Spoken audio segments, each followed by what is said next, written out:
નમસ્કાર મિત્રો, સ્વાગત છે તમારું અમારી યુટ્યુબ ચેનલ TV7 ગુજરાતીની અંદર ચોમાસાના વિદાયને લઈને ભણકારા વાગી રહ્યા છે। હવે ધીમે ધીમે વરસાદનો જોરદાર રાઉન્ડ પૂરો થયા બાદ ગુજરાતની અંદર ચોમાસું વિદાય લેવાના મિત્રો ખાસ કરીને સંકેત મળી રહ્યા છે।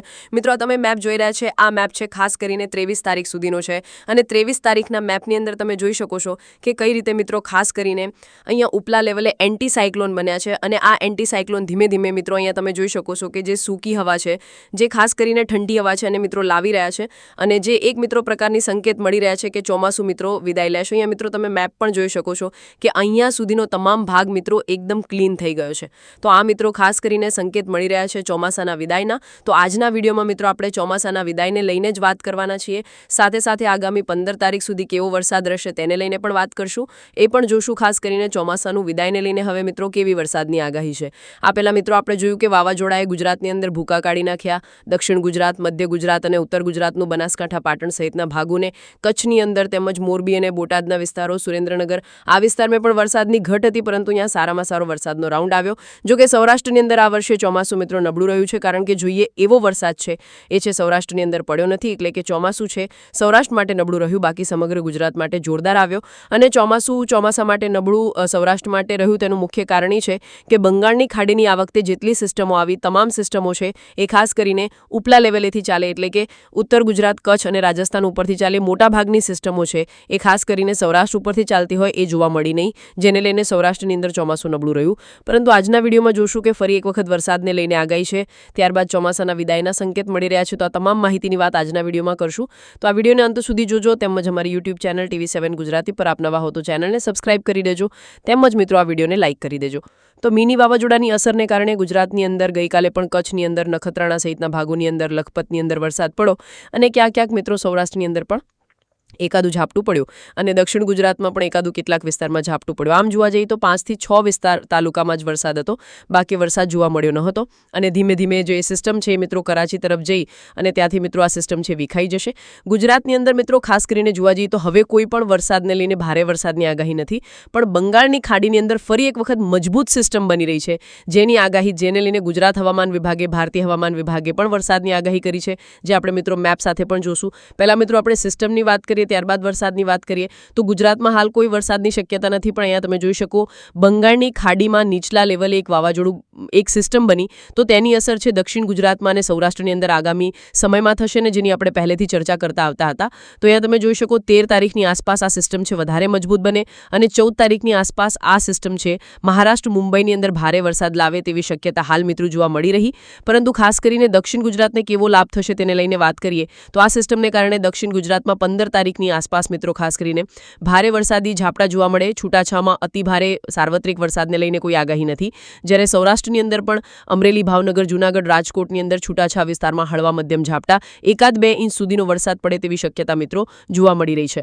આ સિવાય 16 તારીખે આ સિસ્ટમ વધારે મજબૂત બને અને ખાસ કરીને ઉત્તર, મધ્ય, દક્ષિણ ગુજરાતમાં ભારે વરસાદી ઝાપટા, જ્યારે સૌરાષ્ટ્રની અંદર હળવા વરસાદી ઝાપટા જોવા મળી શકે છે। 17 તારીખે પણ આ સિસ્ટમને લઈને થોડીક અપડેટ છે અને તમે જોઈ શકો છો તેની હિસાબે ગુજરાતની અંદર 17 તારીખે પણ વરસાદ આવે, પરંતુ અહીંયા મિત્રો ભારે વરસાદને લઈને કોઈ આગાહી નથી। અહીંયા તમે જોઈ શકો છો એન્ટી સાયક્લોન બની ચૂક્યા છે, જે મિત્રો આ સિસ્ટમને છે નીચલા લેવલ તરફ ધક્કો મારી રહ્યા છે, એટલે કે આ સિસ્ટમ છે વધારે આગળ બને તેવી શક્યતા મિત્રો જોવા મળી નથી અને 20 તારીખથી મિત્રો આ સિસ્ટમ વિખાઈ જશે અને ત્યારબાદ તમે જોઈ શકો સતત મિત્રો સૂકા પવનો છે, શિયાળુ પવનો છે એ મિત્રો ભૂરવા છે એ વાવવાનો શરૂ થઈ ગયો છે અને ધીમે ધીમે ભારતમાંથી ચોમાસાનો વિદાય છે એ થઈ જાય। વિદાયની તારીખ વાત કરીએ તો ચોમાસામાંથી વિદાયની તારીખ મિત્રો ખાસ કરીને 22 તારીખ હોઈ શકે છે, જેની સત્તાવાર રીતે જાહેરાત 23 તારીખે થઈ શકે છે। 23 તારીખ છે એની અંદર રાજસ્થાન સહિતના ભાગોમાંથી, જમ્મુ કાશ્મીરમાંથી મિત્રો ખાસ કરીને ચોમાસું છે વિદાય લઈ લેશે।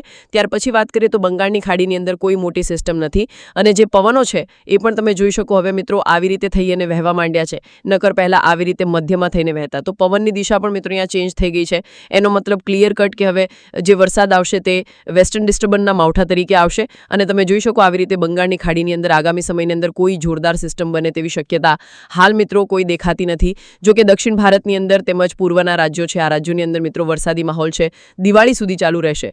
બાકી ગુજરાતની અંદર મિત્રો નવરાત્રીની અંદર ક્લિયર વાતાવરણ રહે, કોઈ વરસાદને લઈને હાલ મિત્રો સંકેત દેખાતા નથી. હવે જોઈએ ગુજરાત હવામાન વિભાગની આગામી 7 દિવસની વરસાદને લઈને આગાહી. સૌપ્રથમ ભારતીય હવામાન વિભાગની વાત કરીએ તો 10 તારીખ તમે જોઈશો, 10 તારીખે ગુજરાતમાં ગ્રીન એલર્ટ, ક્યાંય વરસાદની આગાહી નથી. હવે જે વરસાદ હશે મિત્રો આ એરિયામાં હશે, તમે જોઈ શકો પશ્ચિમ બંગાળ, દક્ષિણ ભારતની અંદર અને પૂર્વના રાજ્યોમાં. બાકી વરસાદને લઈને કોઈ આગાહી નથી. આ મિત્રો 12 અને 13 તારીખે એક સિસ્ટમ બની રહી છે જેને લઈને ગુજરાતમાં પણ વરસાદને લઈને આગાહી છે. તો તમે જોઈ શકો કે એનો ઘેરાવો છે ખૂબ જ મોટો છે. મધ્ય ભારત છે, ગુજરાતની અંદર પણ હળવો મધ્યમ વરસાદ પડે, પરંતુ ભારેથી અતિ ભારે વરસાદ પડે તેવી કોઈ શક્યતા હાલ મિત્રો દેખાતી નથી. તો અહીંયા તમે 14 અને 15 તારીખ સુધીનો મેપ જોઈ શકો છો. આ વરસાદનો રાઉન્ડ ગુજરાતની અંદર આવશે જે 16 અને 17 તારીખ સુધી ચાલશે, પરંતુ ખાસ કરીને એની અંદર કોઈ નુકસાન થાય, અતિ ભારે વરસાદ પડે તેવી કોઈ શક્યતા નથી. ગરમીની અંદર રાહત મળે તેવી પણ શક્યતા દેખાતી નથી. ગુજરાત હવામાન વિભાગે 9 તારીખે અહીંયા તમે જોઈ શકો માત્ર કચ્છમાં આગાહી હતી, બાકી સંપૂર્ણ ગ્રીન એલર્ટ. 10 તારીખે પણ તમે જોઈ શકો ગ્રીન એલર્ટ. 11 તારીખે કચ્છની અંદર. આમ તો ગણીએ કે ચોમાસાની વિદાય થઈ ગઈ છે, કારણ કે હવે ત્યાં વરસાદનો રાઉન્ડ નહીં આવે, કારણ કે આ વિસ્તારમાંથી તમે જોઈ શકો હવે ત્યાં બંગાળની ખાડીવાળી કોઈ મોટી સિસ્ટમ બનવાની નથી બનવાની, જેને લઈને કચ્છમાંથી આમ તો જોવા જઈએ તો 11 તારીખથી ચોમાસાનું વિદાય કહી દઈએ. 12 તારીખે અહીંયા તમે જોઈ શકો છૂટાછવાયા વિસ્તારમાં સમગ્ર ગુજરાતમાં વરસાદ છે ચાલુ રહેશે. અહીંયા તમે જોઈ શકો કચ્છની અંદર આઇસોલેટ એકદમ હળવો વરસાદ પડશે અને 13 તારીખે ગ્રીન એલર્ટ. આ સિવાય 14 તારીખે આપણે વાત કરી તેમ બંગાળની ખાડીવાળી સિસ્ટમ બની રહી છે, તો તેની હિસાબે દક્ષિણ ગુજરાતમાં, અને 15 તારીખે તમે જોઈ શકો ઉત્તર મધ્ય દક્ષિણ ગુજરાતમાં ભારે વરસાદી ઝાપટા છે, છૂટાછવાયા વિસ્તારમાં હળવો વરસાદ જોવા મળી શકે છે. તો તમે જોઈ શકો ધીમે ધીમે ચોમાસાના વિદાયના સંકેત મળી રહ્યા છે. અતિ ભારે વરસાદની કોઈ આગાહી નથી. જો કે 14, 15, 16, 17 તારીખે હળવો વરસાદ જોવા મળી શકે છે. ત્યારબાદ મિત્રો ચોમાસું ધીમે ધીમે વધારે વિદાય લેશે. નવરાત્રીની અંદર વરસાદને લઈને હાલ મિત્રો કોઈ સંકેત દેખાતા